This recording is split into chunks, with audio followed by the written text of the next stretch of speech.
Okay, all right. So, Live streaming is on. bloody hell. Do you That's hear good. Yeah, that? It's like a female god voice. Okay. that's terrifying. Um, Right. So we're going to go through the takeaways from the pitch. Takeaways on the pitch. Yep. Okay, so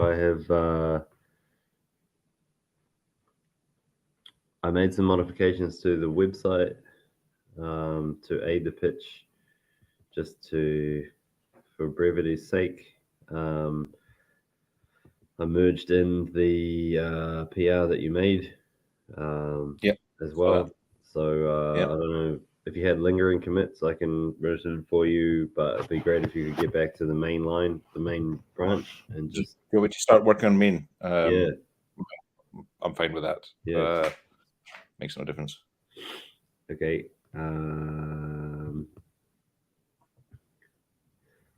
So Actually, there may be a commit that I need to do, which that PR is down, so I need to do another PR. It might be quicker actually, just to copy and paste the text. There's no text. Right. Sorry. maybe Just you can thinking. PR again. I don't mind. I'll merge it back in. It's easy. Yeah. So I started off with sort of 4 points in mind. One was to deal with, there'd been a request from them to do some website work, which was sort of, I mean, all it needed to be was in React and, tidy up a bit of form here and there on their website. I currently control the website for the sake of integrating the CRM, because it's a huge time saver to have a customer portal, because if you can get customers rearranging their own settings and managing their own account changes, then they don't have to ring up the call center, Right. and saves a lot of time, saves a lot of money. So there's that. But I don't want to do anything but work on the blockchain, because lots of people can do websites, not that many can do blockchains. So is that my notification? It's mine. Yeah. I'm pretty sure. No, actually, it might be yours. How? I'm not sure. It's not coming up with anything on the. Well, yeah, it's one of ours. But All right. Well, anyway, Yeah. so the website work is it's website work. You can't be a complete idiot to do it. I'd rather not, but it does need to be good quality. So I was like, okay, we should use the Dreamcatcher for that, because that's an easy one. I wrote you that document. I went through that document. Basically, the second thing was the thing about incentives for staff members. No one wasn't really concerned about that, turns out. The third one was, Should be. Yeah. Okay. well, they know their staff, right? Their staff ain't kicking up a stink about it. Yeah. Yeah. But everyone's Not to got say at it's least another 5% left in the tank. somewhere, some I'm Yeah. sure I think for the majority of new sales, it'll be useful, but we'll Yeah. see. Okay. Yeah, then putting the actual CRM app itself onto the Dreamcatcher for both for work to be done on it, and for work to be done on it, and for payments to be made through it, and then finally to arrange funding to bring on someone else to help with the blockchain. That was sort of the main points I wanted to cover. Right. Yeah. Okay. Cool. And the fifth one, which was the reason that this gentleman made the trip for the day, was to understand the status of the blockchain, because it is what's holding up his app. We've had a long-standing deal that I'll make his app, but it has to be on this blockchain. He understands the complexities of that. It's been wildly ordinarily. delayed. Sorry, But he's been wildly delayed, but I basically said, well, you know, if we build this system using the Dreamcatcher, build his app using the Dreamcatcher, we will be passionately invested in making sure the app does very well and continues to be maintained, upgraded, and acts as our case study. So, you know, all along, I've offered the option of conventional software. You can get someone else to do it, but you know, we don't have the time to do it conventionally, and they've already been through, I think it was about 5 different software companies to try and get their app made. It's a deceptively complicated or complex application. On its surface it sounds simple, but when you get into it, it's actually quite complex. And so they spent a lot of money just trying to get. On a quick question on that one. Okay, so 5 companies. Between those, was it a complete rescrub and start again, or did they build on what the previous done? So was the 5th company working on? The pattern seems to be hand over what the previous guy did, get halfway down the path, realize it needed to be completely scrubbed, then scrub it. Oh shit, that's even worse than screwing it each time, because you're adding effort into finding out whether you can convince your customer whether it's okay to scrub. Yeah. So right, okay. yeah, and so they understand it very well. They understand the problem with developers and IT companies. They don't like it. I imagine that I have a good reputation for them because I've never done that to them. But the horrible downside is the amount of time it's taken to get to this stage. So bit of balance there. You know, come hell or high water, I'm going to deliver this app for them. But they've been very patient. So anyway, the purpose of the visit was primarily to assess the time frame it would take to get a working app for them, and as part of that, to figure out the status of the blockchain itself. Now, did the how do you want me to just put questions in as you're doing this? Because this is a bit of a brain dump. Sure. You can just say them and be like, "Hey, man." Okay. Well, actually, no. I'd rather have you stream of conscious. I'll write them down here, and then we'll go through them at the end. So, okay. So it was the time frame and the status of Interblock. Was the last thing you said there. So just looking at the Jitsi stream, it's funny. It full screens whoever's talking. Oh, so I was wondering. It's definitely server side. Yeah. Because you couldn't do it otherwise. That's interesting. Yeah, interesting. Yeah, maybe. There was a setting to connect that to Discord, but I'm not very good with technology. I couldn't figure it out how to get it going. But anyway, here we are. So, okay. An interesting thing happened while I was describing where we were at with the blockchain. Blockchain version 10, it would appear to be. And I'm sure that this is the one. I don't think I've ever properly said that. I've been like, it does all this. Anyway, this one's a good one. Interesting thing happened. I was trying to find a way to communicate accurately to him how much time was left by making a Google Word document and writing down the tasks that I saw needed to be done. Right. Yep. I then started talking about what each task meant and what was involved, and then I had a guess at how much time it would take me to implement each one. and then went through in a linear fashion and added them up and was like, hey, what I should do is I should share this document with you, and then you and your staff can see it. I'll update it. You'll see when new items come in, when the order changes, when things get ticked off. You'll see the time estimates remaining. It's just a simple thing. Then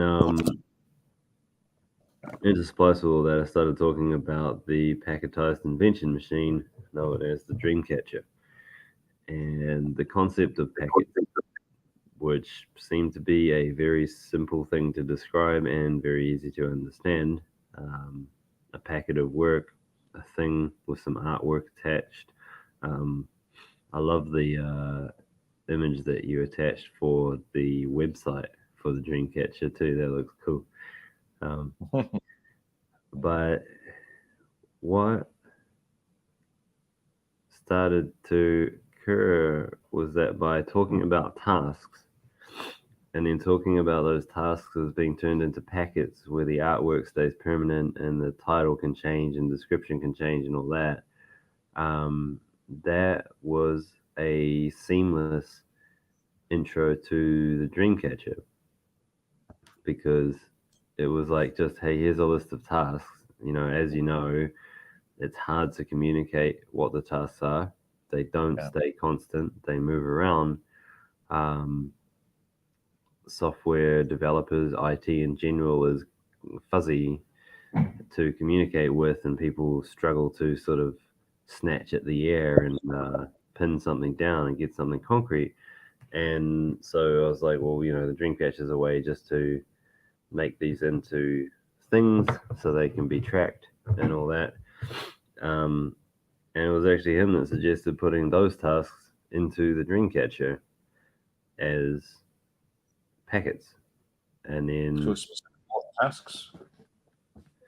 The what? Sorry.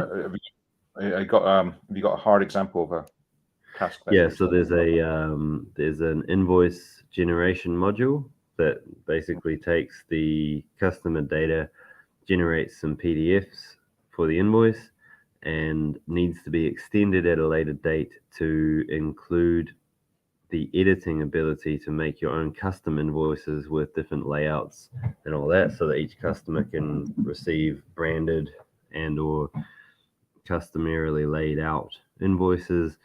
Christmas time gets a wreath and some berries and other types of, just nice, fun things to do.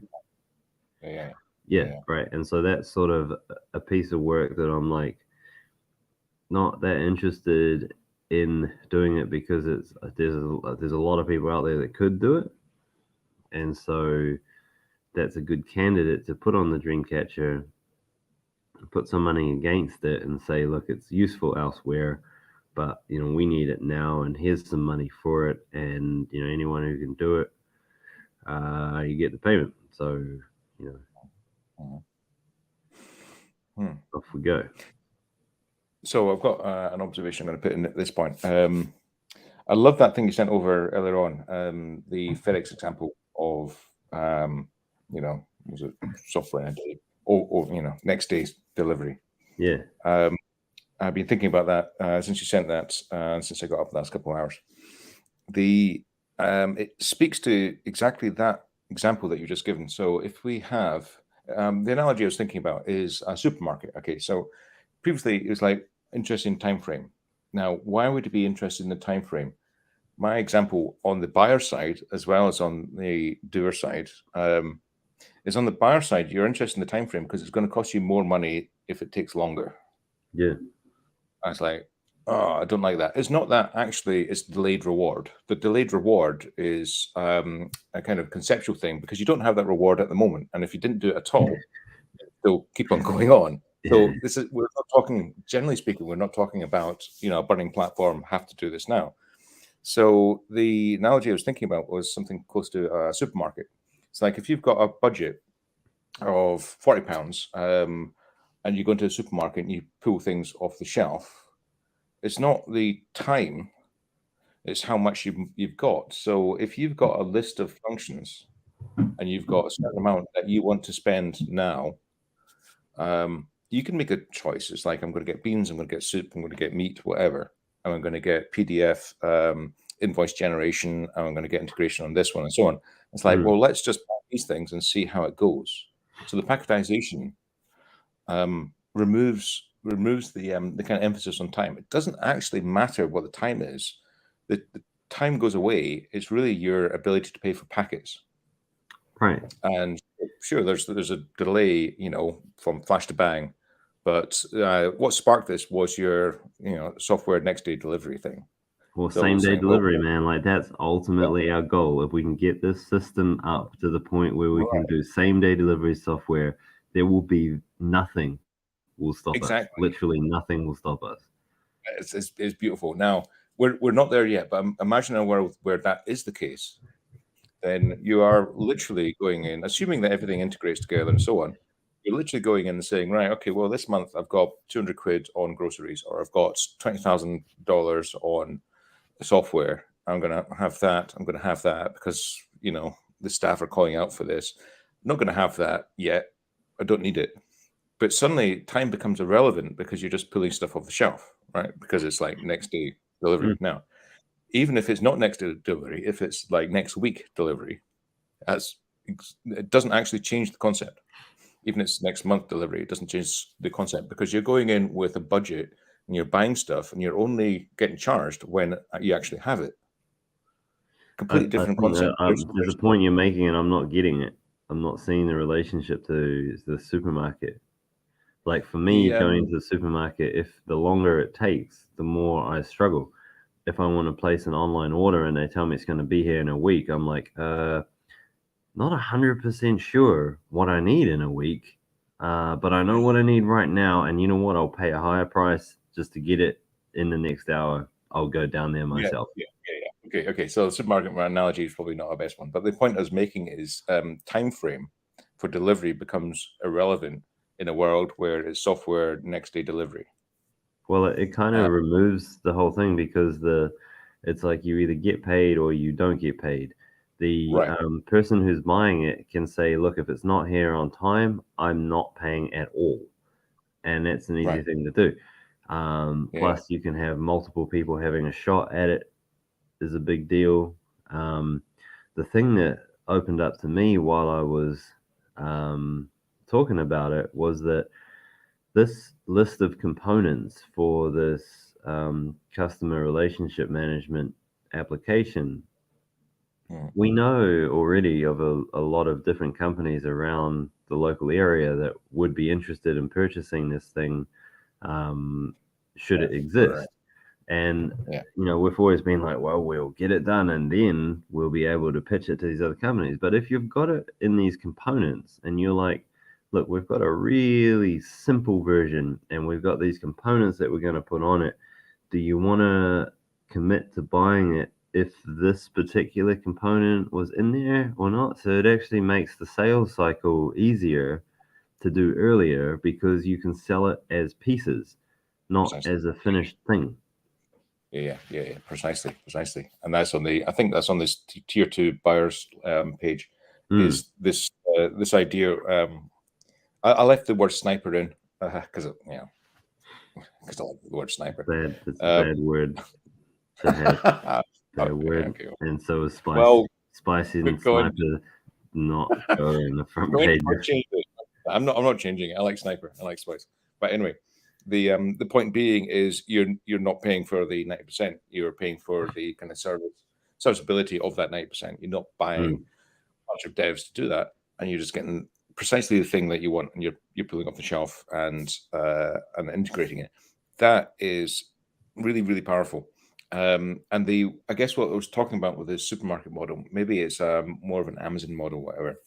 If you were to build, I don't know, a hydroponic station or something, you could go on Amazon probably or many other websites and just buy the components, and you know that the components are going to get there. So maybe some of them more specialized, maybe some are going to take 14 days, 21 days to arrive, maybe some are going to be next day. But you go down there and you get the list, and then you have what you need to integrate into your assembly, whatever that assembly is. That's the analogy. Now the question comes, and this is I'll be really interested in what you had on this pitch, on the feedback on this one. What's the useful size of a packet? So you mentioned invoice generation model, PDFs to be extended to include editing custom invoices and potentially branded. That's a chunk of work. How do we get the right kind of size of assembly? Apologies. How do we get the right size of nuggets that you can actually integrate that in this way? Because we can go right down to the line of code, but in terms of a pitch from the buyer side, he doesn't want to. I think there's absolutely no point in trying to pick those sizes now. They're self-selected sizes depending on however things are at the time. You know, big sizes won't work. Too little, and the overhead's too big. It'll naturally sort of shake itself out. Okay, that's fair enough. Let me rephrase that. How do we lay out, or do we lay out, and do we allow the market to dictate the integration of it?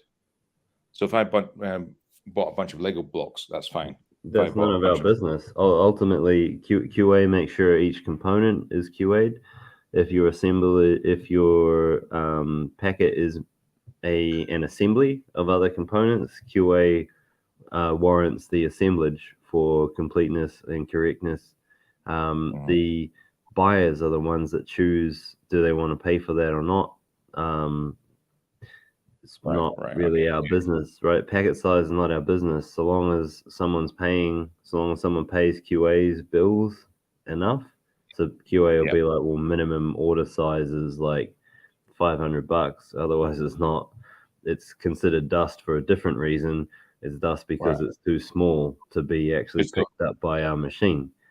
And the overhead of actually thinking about it is too high versus what you're getting back. No, that's good. Yeah. I've been thinking a lot about the status of QA over the last few days, and the success of QA is everything on this one. If you dictate packets, the reliability and the performance of QA is everything, because you want to, as a buyer, and that we're talking about now on tier 3 of the tier 2 of the website, thinking about the buyer.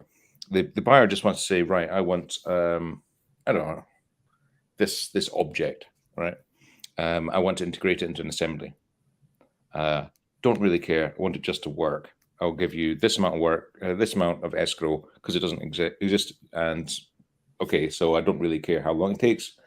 It could be 21 days, could be 12 months. It doesn't matter. But when it comes back, it needs to clag in. Now the buyer's not going to do anything. The doer is going to try and integrate. The QA is paramount. So is that the value of the QA function has increased substantially, but now we've got the concept of packet. Because the QA function was always critical to the system. It was the one piece of the design that causes it to self improve.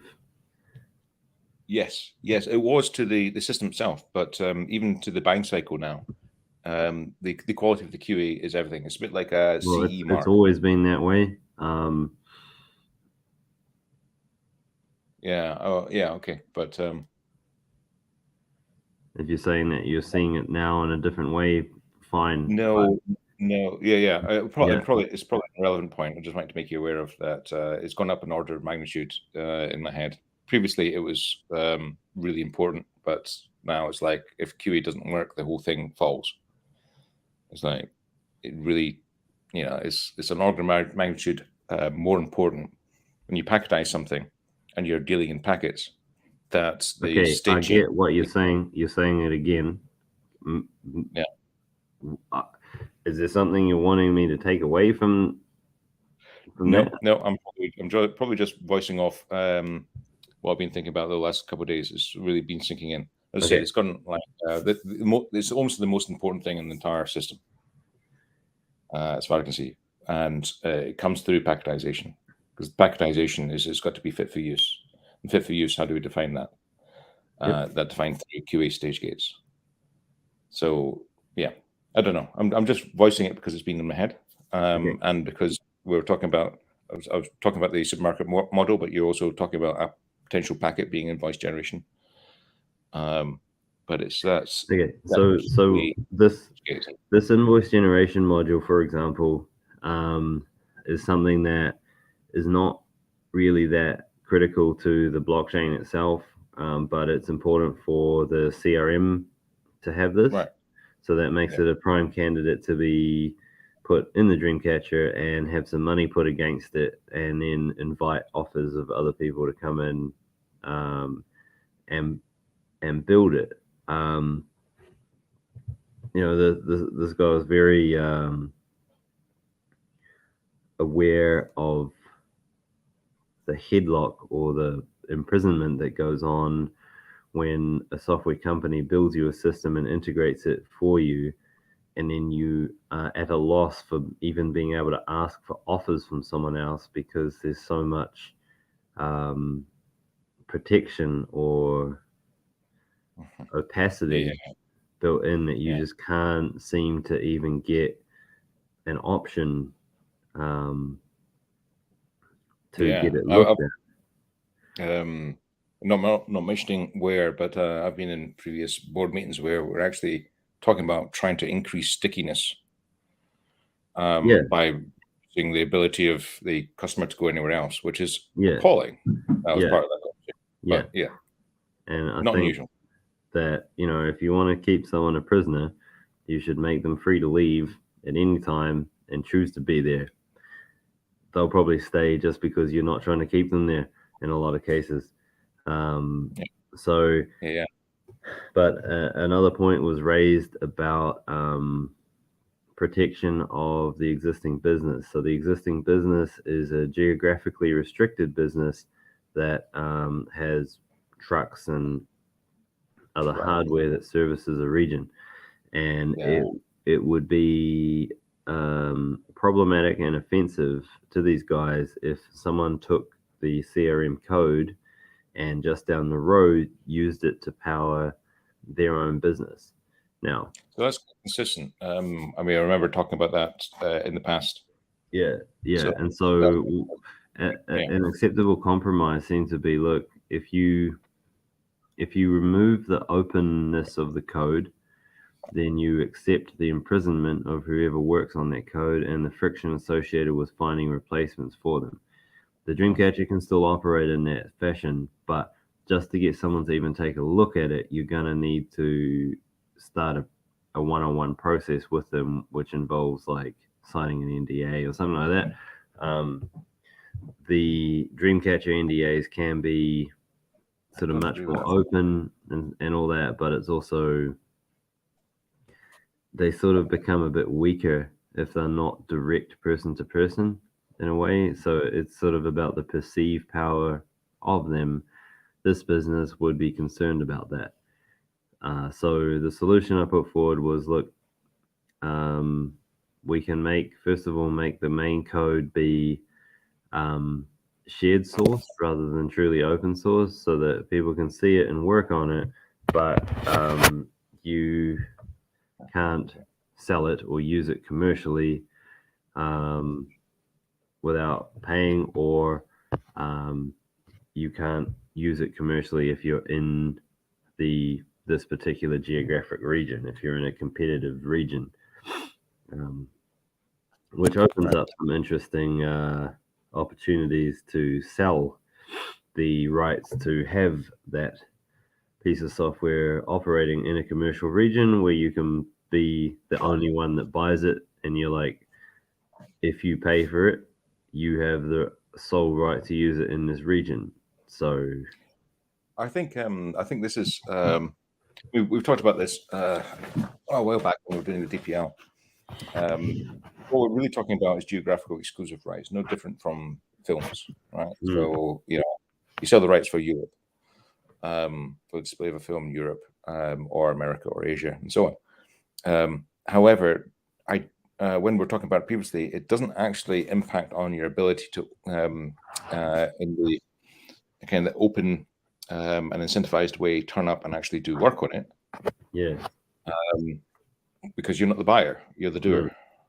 Yeah. And But, it's like, another option was that we talked about was picking some components. Like we know a few critical components, like the routing component, that we could keep those entirely closed, but keep the rest of the system open.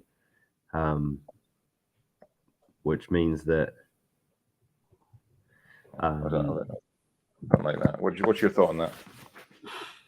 they're cool, man. I mean, they want the system, whatever keeps them comfortable.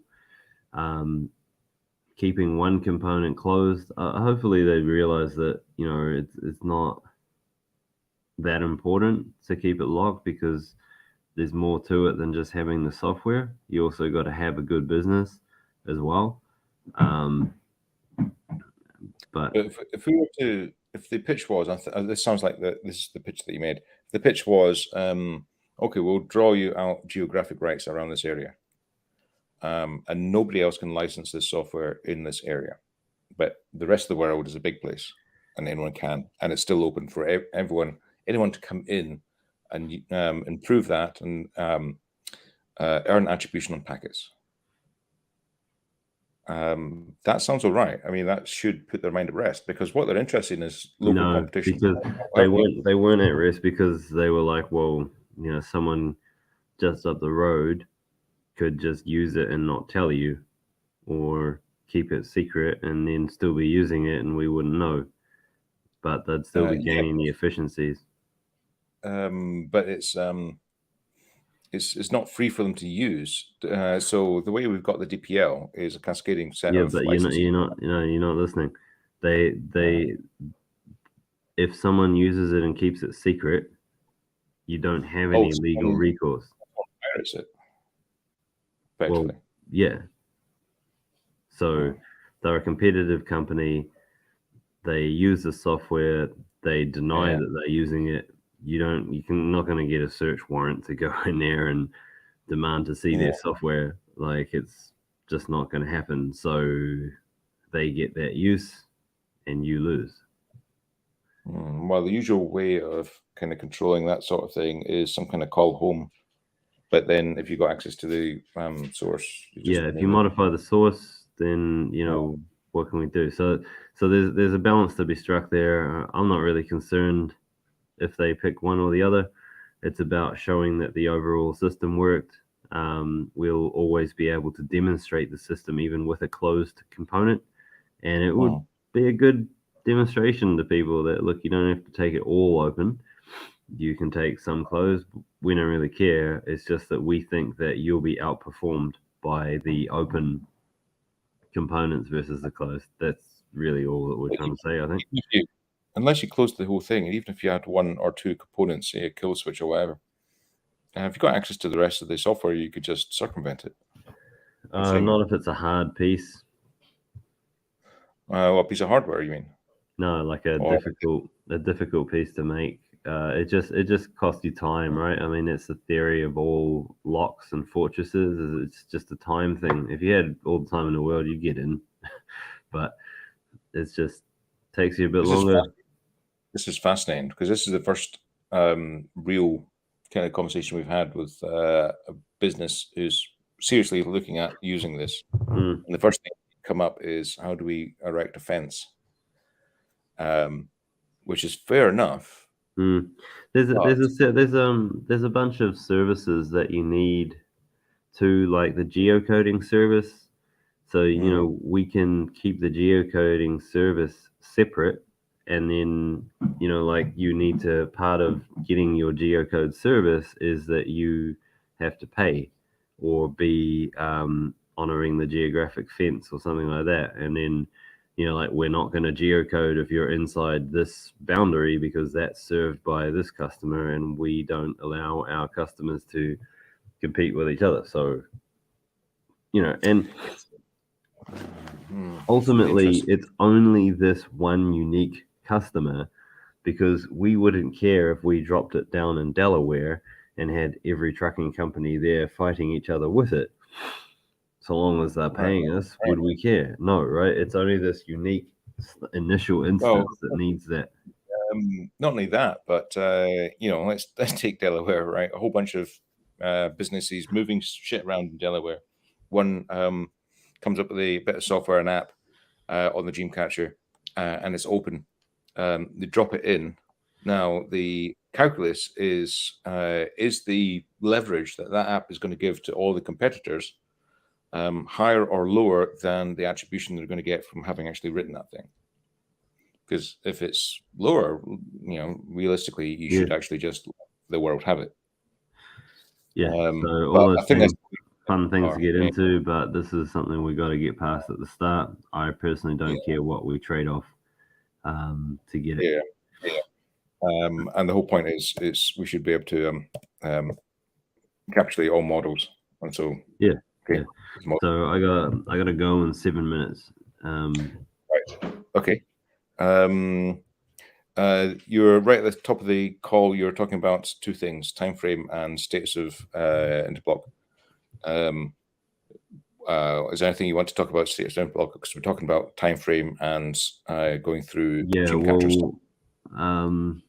Again, the concept of packets was very, very simple to describe, and so arranging for saying, look, I work on the blockchain, and it takes me a lot of time. If I had someone else constructively helping with the blockchain, I would be done faster, wherein I'm trying to make only just enough blockchain to make your app work.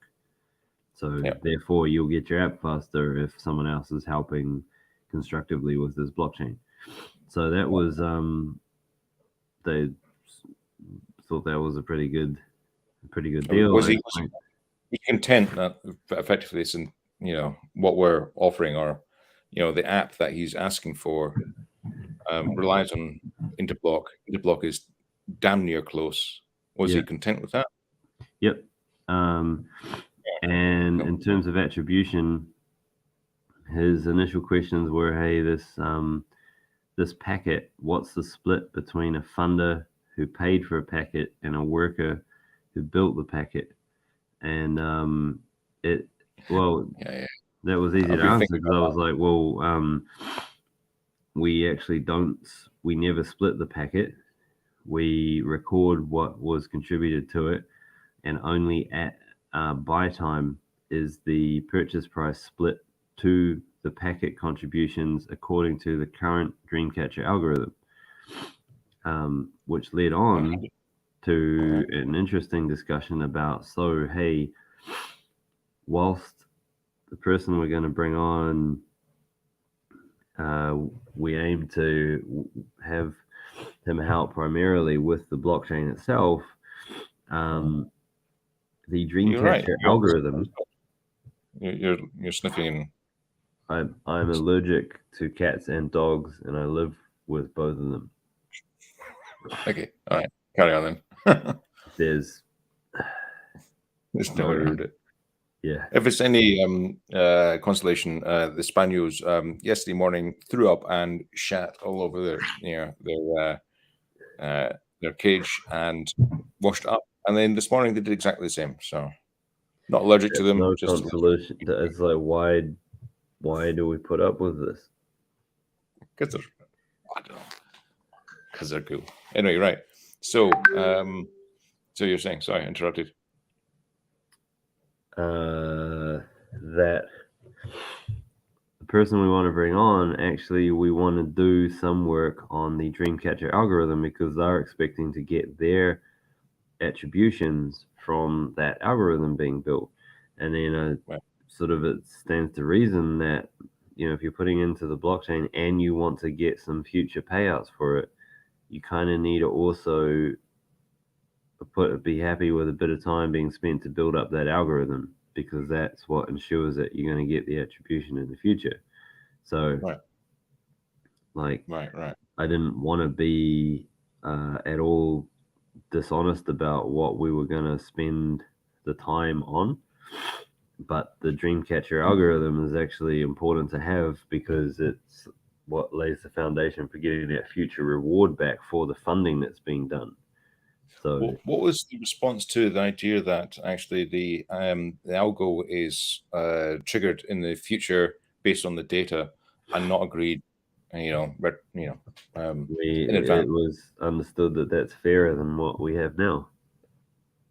And that's what came across, because that's the worry I've got. That seems just like way. Well, you got to get out there and pitch to some people and just see how they go. I mean, it's always different. I mean, the things that this person was worried about were very different to the things I'm worried about. The things that we hadn't really spoken about, they're real things. They're not predictable. So, exactly. Get out there and pitch to someone, have a shot, see how it goes. On that, I think you've got about 2 minutes left before you need to go. Maybe 3 minutes. So, sorry, God, I was about to wrap up. So, the production of packets in exchange for some money, where the attribution gets calculated later in a way that's a formula and is based on everyone's experience, not just one person, seemed like a good deal. Yeah. Good. Yeah. But right. packets are great. Packets are good actually. So I'm happy enough with that first page. I've still got. I'm not going to chew over the second tier stuff too much. It is what it is at the moment. I'm probably going to do a bit more. But what I want to do now is to get back to, that finance year and say, hey, look at this. That's what I want to do, as opposed to wordsmith. And also, I'm getting a bit word blind on the whole thing. So I'm going to try and network through that. I've got a few other possible contacts, friendlies. So, tongue in cheek in terms of how brutal they'll be. Friendlies are never that brutal. But so that's the next thing I'm going to do. Awesome. Is try and pitch that first page. Essentially, this concept works so damn well, man. It's like so succinct. The way I was able to describe is like how we can tell you where your money is being spent was that packets form a dependency tree.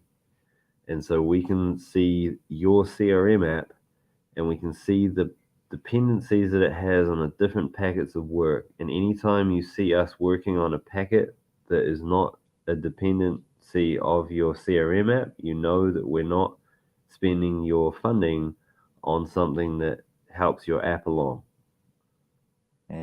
So that's a way for us to be very concise about and give assurances that we're actually spending the money in the way that he wants. Yes. And from the funder side, really, the whole legal edifice around funding is because you've got this deep suspicion that people are going to try and just spend it on cocaine. But I mean, the money deal I struck was, okay, you guys would put in at the start of the month, you'd put in X amount of dollars to the Hong Kong escrow company. And at the end of the month, if QA says that the work has been done satisfactorily and there's no disputes from anyone, then the money is released to the doer. And if the funder wants to re-up for the next month, go right ahead. If they don't, that's the end of it. That's they don't need to give any notice or anything. They've given 1 month's notice basically each time. But also, the packets are still there and they're still valuable. Packets are still there. You still got your thing, right? And so it's a little bit fuzzy with the blockchain piece because it's like, well, these packets are large, hard to define, might not be finished the way that we think. So it's sort of a bit woolly there, but back to QA thing.